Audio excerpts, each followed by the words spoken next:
Daily Heavenly Manna, December 2nd. The chosen text from Acts chapter 22, verses 16. And now, why tarriest thou? Arise and be baptized. Explanation.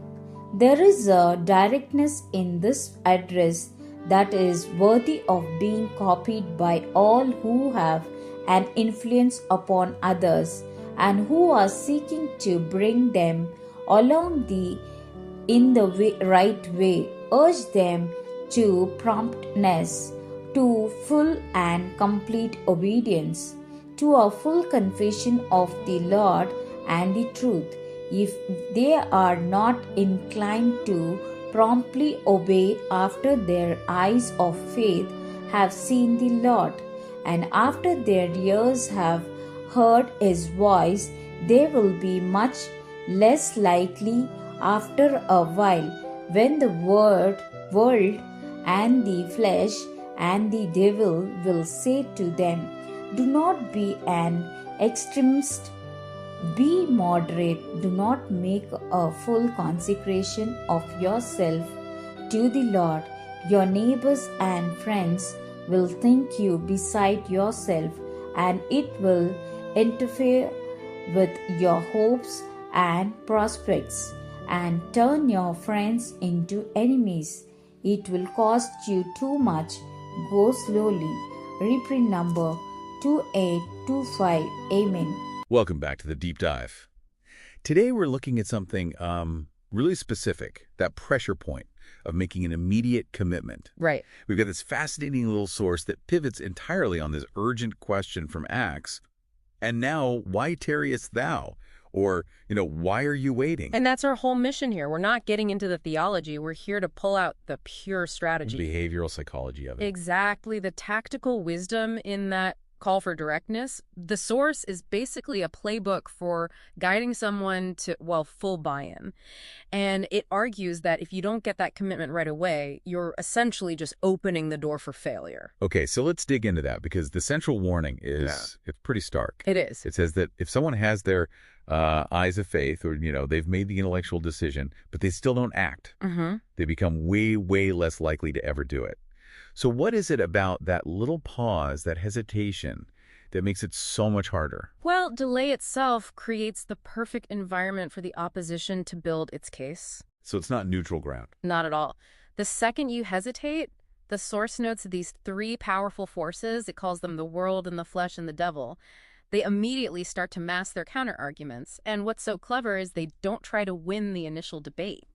Well, that's interesting. No, they win the debate about the timing. They just argue for you to wait. And this is where it gets really useful, I think, because the source doesn't just name the enemies.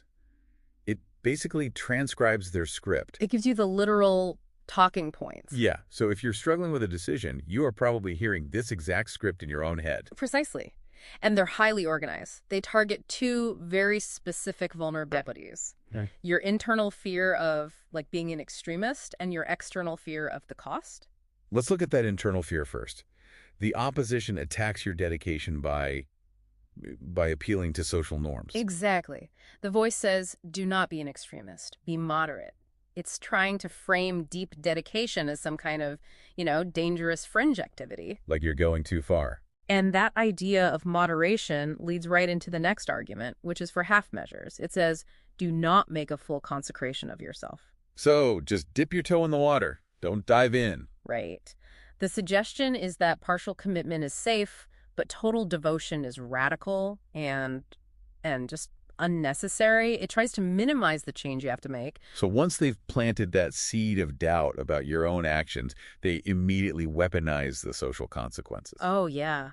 The script warns that friends and neighbors will think you beside yourself. I mean, that's a direct hit on the fear of ridicule, of what people will think. It is, and then it escalates, and quickly. It goes from social shame to your professional life. That's the part about it interfering with their hopes and prospects. And turn your friends into enemies. Okay. So now it's attacking your stability, your career, your reputation. It all leads to that final, bottom line to turn. It's the knockout punch. It will cost you too much. Go slowly.